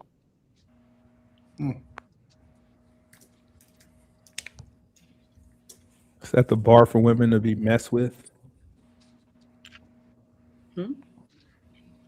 At the bar to be messed with, to be dealt with. What is he? What are you asking? Anton knows exactly what the fuck I'm asking. I don't know. I don't know what he's talking about. Quinn got to substantiate his. Y'all niggas don't want. Y'all don't want shit. Y'all just want to be messed with. Y'all niggas don't want to get married. Y'all don't want to go to distance. Y'all just want to mess with some niggas. Yeah, that's what the fuck I'm talking about. Well, As long as y'all can be dealt with, y'all okay with whatever come with it, as long as somebody fucking you. That's my point. this is Young Miami. Are we shocked?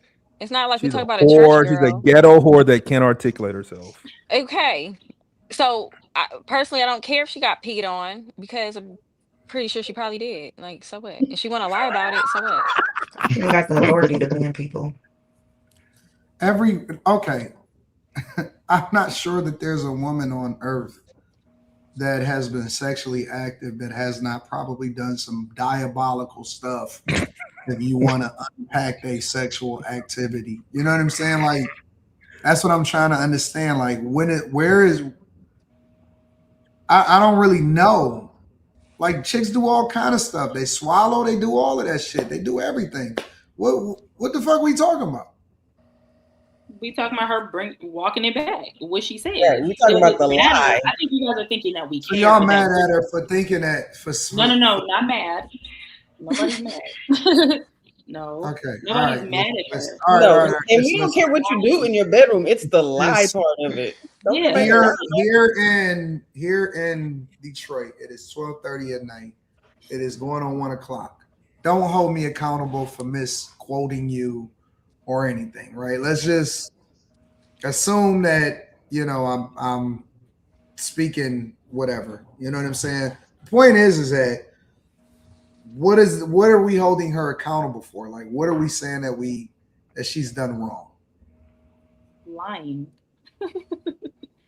We don't. How do you know that she lied? She can get peed on. We don't. We ain't see it. I don't think nobody cares. How do we know that she lied? Is my question. We don't know. She lied one time, at least. And we think she did. It's just an opinion. It's not. Opinions are null and void. We don't know for a fact. We don't know her. But again, she's walking. She's reneging on what she said. She's taking back something that she originally came out and said a few years ago. And now she's saying that it wasn't true. So our opinion is that we don't believe her. Were we there? No. Do we know if she did or didn't? No. But my opinion is that I think she's lying now by saying that she didn't do that. That's all. Okay. All right. I hear you. I don't care if she did or didn't, but interesting. It's just inconvenient for her to bring it up now that she didn't. That's kind of more the point. She was asked the question. No, true. Very true. And when she answered, she did not maintain eye contact. So we're gonna put that out there too. She's like, no. Y'all don't think y'all reading too heavy into that? No. She got peed on. Y'all reading too heavy into that. Into her. I mean, she got peed on by a billionaire. It's dudes that would get peed on by P. Diddy. She probably got more than that on, and that's cool too. But and she ain't really owning it, so we really don't know. I think if most guys knew the sexual history of the women that they interact with on a daily basis, then this conversation might go a little differently. I don't think that y'all really care whether she lied or not. I genuinely don't. That wasn't even the problem what she said, though. I don't think that y'all care whether she lied or not. I don't even think that that's the thing. Yeah, I'm sorry I brought that up. But the problem is she's basically saying that she's willing to accept being on a roster as long as you give her some money, which I think most women are. What chick ain't willing to accept? I was just about to say that. I think most women are willing to accept it, but they lie about it and say they're not willing. I think it's a 90-10 ratio of women that's willing to accept being on a roster versus not. It might be 95-5. Yeah, that was generous. I won't say that, but I do think that a lot of women have a pessimistic view of men and their abilities to remain faithful. And so they're thinking like she is, oh, well, if I leave this relationship, I want to leave with something and not just. You think, what do you think the ratio is of women that's willing to accept being on a roster versus not? 70-30. It's generous. Accepting versus not accepting? Yeah. I think it's higher. Yeah. For sure higher. I just think it depends on the guy and it depends on what comes with it. Shit, I'll make the argument and say most women that are dealing with guys that they know that's talking to other women is already accepting being on a roster. They just don't want to formalize it. Yeah. Mm-hmm. Like they don't want to say it. Like when women say they like guys that's already talking to other chicks, that's essentially highlighting that, right? And I don't think that that's far-fetched. I don't believe that any woman that gets into or starts talking to any guy believes that she's the only girl that he's talking to at that moment that they meet him. But I also think it depends on where they are in life. Like if you're talking about dating or a boyfriend, I think people are much more likely to accept that than just like, oh, my husband has a roster of people. Like, I don't think that's as accepted. Say that again. Say that one more time. So like people who are dating, like, okay, yeah, I'm dating this guy. He's dating 3 or 4 other people. I think they'll accept that. I think if it's like, oh, I'm a girlfriend, but I have a strong suspicion he's cheating, I'm just going to stick my head in the sand. I think a lot of people deal with that. I think where the line is drawn a lot of times is like, okay, this is now my husband.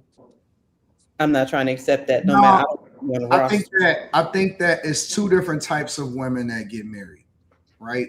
Like let's let's remove the young girl out of the conversation, and let's talk about the girl that's a little bit more experienced, or she might have been a little older, or she has some relationships, right? Let's say 30 and up, right? I think there's two different types of girls that get married. The first girl, in general, right? Obviously, we know some anomalies, whatever. But the first girl is the girl that is trying to convince the nigga that she know ain't really trying to be in that type of position that she should be his wife. When you go marry me, ass motherfucker. We already got a kid, ass motherfucker. Like, I think that's the first girl. Hey, listen, I've been holding you down for a long time. When you gonna marry me, I'm a forever fiance. That's the first girl. The second girl is the girl that's tired of dealing with niggas. That's the first guy. And so she then goes and settles for the other guy that's actually a good guy that don't know that she ain't worth whatever, you know, she going to find a guy that probably either A, thought that she was awesome, but then she fell out of touch with him, and then eventually she going back to him. Or B, she tired of dealing with the streets, and so she's saying, yeah, you know what, I just want to find a good guy. So that she don't expect for that guy to be that type of dude that'll go out there and cheat on her. And so she knows, most women know the man that they getting into a relationship with. That's my point. And so they choose that guy on you know, when they about to retire, they putting up their jersey in the rafters. You know what? I put up 30, 25, and I put up 39 and 5. You know what I'm saying? I put 30 bodies in the last season. You know, 9 women and a dog. Nigga. 10 rebounds. You know, I went back to the dude that I didn't say that I was going back to, but you know, it made sense at the time. And 5 assists. Maybe I know the girl who he fucking. Put up 30, 39 and 5. Her jersey is retired in the Raptors. She one of the greatest of all time in her city. And she might have moved to a different so now she's trying to, you know, she gonna make sure she settled down. She retiring. She gonna be an analyst now. She worked for ESPN now. That's how I look at it. You know what I'm saying? That's how I look at it. First ballot Hall of Fame. Fellas know what it is. Oh, no, that's not modest. That was just that last season. That was the last season. Her career stats on average, because at one point you got to remember, she a rookie. She might have got started late in the season. She was red-shirted when she was, you know, when she was in college. You know, her career stats may be 18, 19 on average a year. You know, 7 assists, 3 rebounds, 2 or 3 rebounds if she was playing point.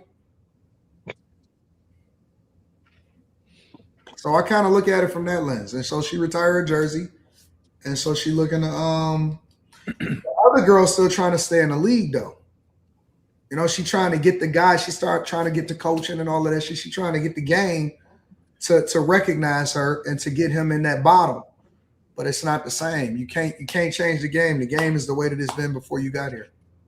So, at what point do these hoes just need to give up and they just realize they're gonna be alone for the rest of their days? Say that again. I said, at what point do these hoes need to just give up and call it a day and die by themselves? I believe that if a woman wind up being by herself for the rest of her life, that's a choice. I don't believe that she. That's a fucking choice. I want to disagree with this so yes, bad. Yeah, I do too. It's a bad choice. Correct. Yes, it is a choice. A very bad one. Bro, I cannot disagree with it. It's a choice. If a woman winds up being by herself for the rest of her life, that is a fucking choice. There is always going to be a nigga that's on the bench looking to sub in. Call me coach. Yeah. Bro, I know a chick in the city. Well, that's a good question because there's bums on the street that'll pick a bitch up ASAP. I know a chick in the city, bro. It seemed like every single nigga fucked her. Every single nigga fucked her? She's so known, bro. Niggas mentioned her in the barbershop that didn't even know her and was crossing. Like, honest to God, this is the honest to God truth. and she always. It's a dude right now. Right now, after all of the Bobbies, and he loved her. He loved her, bro. He loved her with everything that he got. He's like, I got me a good girl. Well, it must be something about her that people like. I'm just telling you. If I'm using this to say that if a chick wind up being by herself, is because okay. Then I have a better question. I have a rebuttal for that. At what point do they need to lower their standards to get said dude that you're talking about? Oh, that's different. That's a different conversation. All right. That is. That's a different conversation. That's because I get it. Any bitch can marry any nigga that they don't want. I get it. That's true. I mean, you're not gonna go to the game and snag an NBA player as a 60-year-old woman. You know what I'm saying? Like, yeah, your standards is gonna be according to whatever it is that's available for you in that space that you in. I think that's a different question. But if a chick if she want to be by herself, she gonna be by herself. If she can, man, these chicks can get married if they want. I ain't even gonna say get married. They can get into a relationship if they want. It ain't nobody stops. Now, who they get in a relationship with is the question. It's the facts. That's a different conversation. But they can find a body. Facts, you're right. All day long. Find a body, and the dude gonna be like, oh man, I love her. Just don't know. I mean, none of us know. We all, well, not all of us, but most of us are shooting in the dark. She ain't gonna tell you. What you think she gonna tell you everything? Yeah, no. I was getting peed on in my last relationship. That shit was awesome. She not gonna tell you that shit. Unless you say it on the interview. She ain't never gonna tell you. Then you can go back and say you didn't mean it. It was a joke. You just gotta assume that she washed up good, nigga, and now it's your turn. Nah, hell nah, Eddie. What you think? Hold on, EOS. How old are you? 27, 28? 27. Oh, nigga, you in the prime time throws of hoes, nigga. That's Where the fuck do you get this shit? This nigga. That nigga said, put that shit on a t-shirt, nigga. That's crazy. The dirtiest of the dirty right now. Don't say that. No, that's not true. Throws, you better get one of these young hoes out the street before they get an extra 20 bodies, nigga, when they 30. I'm already locked in, bro. I ain't in the streets no more. You say what? I'm already locked in. I ain't in the streets no more. Locked in with what? What that mean? Harlot, nigga. I just kidding. Locked in could be, yo, I'm dedicated to myself. I'm focused on what I got going on. He locked in with a chick. We know what he's talking about. You don't have to be locked in with a chick. It could be I'm locked in on my purpose. Well, that's what he's talking about currently. Both of them. Huh? I'm locked in my career, and I got a girl already. So you ain't married. In my old days. Huh? You ain't nigga, married. you want this nigga to be a nigga for real? Chill out. You can't get no. I'm not gonna let you get away with that, nigga. You can't be locked in with a chick that you ain't locked in with. I am though. You like her a lot. You knew better, bro. I can tell you the real, but I'm gonna put all it out here. But I'm locked in for sure. Do you love her? Do you tell her you love her before nighttime?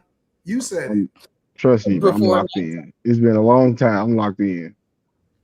Nigga, you 27. How long could it have been? If I told you, you wouldn't believe me. No. I believe you now. All right, I feel you. Listen. Don't say nothing. Just keep it G and stay focused on yourself, man. Don't let these niggas trick you out your bag, bro. Fuck that. Nah, yeah, I'm locked in. Don't say nothing. It don't even matter. I'm getting paid right now. Just see right here. Yeah, just chill out. Don't say nothing. Don't say nothing, bro. Nigga, you told us you wasn't at work. I'm technically not in work. I'm on a work trip, but I'm not at work right now. I feel you. It's a storm in the Midwest right now, so I'm chilling. Yeah, that's what's up. But nah, I think that as far as this whole prostitution conversation or whatever like that,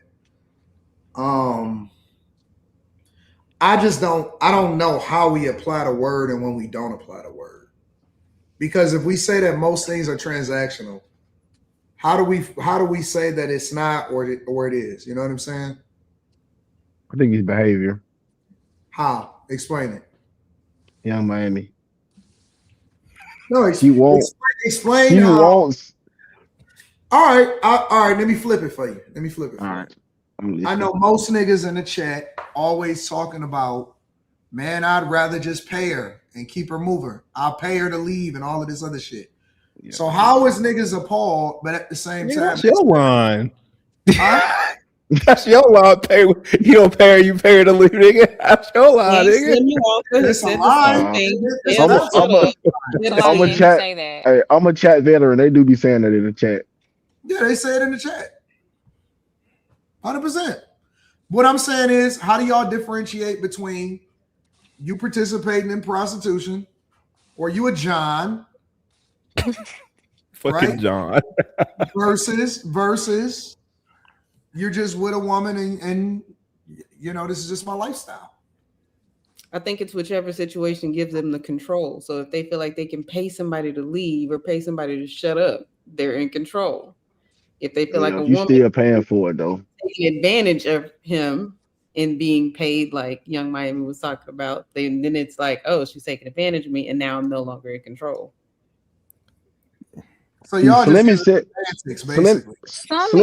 this a couple episodes ago where he said it's the difference is it don't cost anything to get to know somebody. Now I understand paying for a date or something, but when they get to like you got to pay for her time and shit, I think that's the line you cross into prostitution. Like when she said you got to pay for my time. Let me give you a scenario. Hey, she worked midnights, right? She worked midnights, and you want her to spend a night. She like, nah, I gotta go to work. So then the guy say, all right, well, how much you make at your job? And let's just say is that night she gonna make, I don't know, I'm gonna use a round number, just $500. So you give her $600 or whatever to spend a night in order for her to call off work. Is that prostitution? That's you crossing that line. You definitely teetering on that line. No, it's not prostitution. No, that's not. No, you teetering on that line of prostitution. No, that's not prostitution. Because she's not fucking you for money. It's basically what you mean. No, she's not. Why you want to spend a night? She's fucking you because she wants to spend time with you. You just want that bitch to be off work. She don't work 7 days a week. I can fuck in the morning. Not prostitution. No, it's the man controlling the situation at this point. Now I can have you spend time with me, so here's some money to do so. No. She don't work 7 days a week though. Nigga, spending money for spending time ain't this thing from. I can smash when she get off in the morning or something. I'm not. You don't have to pay he want her to spend the night. Is it prostitution? Why? Because I don't know, whatever. Because he broke and he got it trick. Like that. Nigga, that's called an escort, nigga. You're paying for someone's time, nigga. Escort. An escort is an escort. She took the time. How can an escort is an escort? Could you give us a real definition besides the same word? That's weird. Because you know what an escort is. Yeah, you pay for that's what I call them before. You're paying for their time, nigga, not for sex, nigga. What you mean? She don't have a pimp. Dude, your mic she don't is have to loud, give bro. somebody a portion of the money. It's because it's in my mouth, Paul. Out so she can take some time off work to be with you. Let me turn it I up. don't know what prostitution is. Better, Anton? I'm not paying nobody to off work. Hold on, let me say this. Y'all gotta learn, and shout out to my chat friends, all right? Y'all gotta learn the definition of words. When you learn a new word, you can't overuse it just because you're used to using it. It's not moving the goalposts. It's not everything is not moving the goalposts. Come back a month later. Everything is not moving the goalposts. I framed a scenario to try to advance the conversation, to try to understand what we look at as prostitution or paying for a chick versus just, you know what I'm saying, how it is that we saying spending time. Prostitution to me is when you bring up your wants and needs before you get the, try to give up sex. So when you're bartering, like, to me, that's prostitution. Right. Transaction. I hate when people lead a debate with what a word means to them. Is crazy. Well, if she's not going to do it unless you pay her, that's prostitution.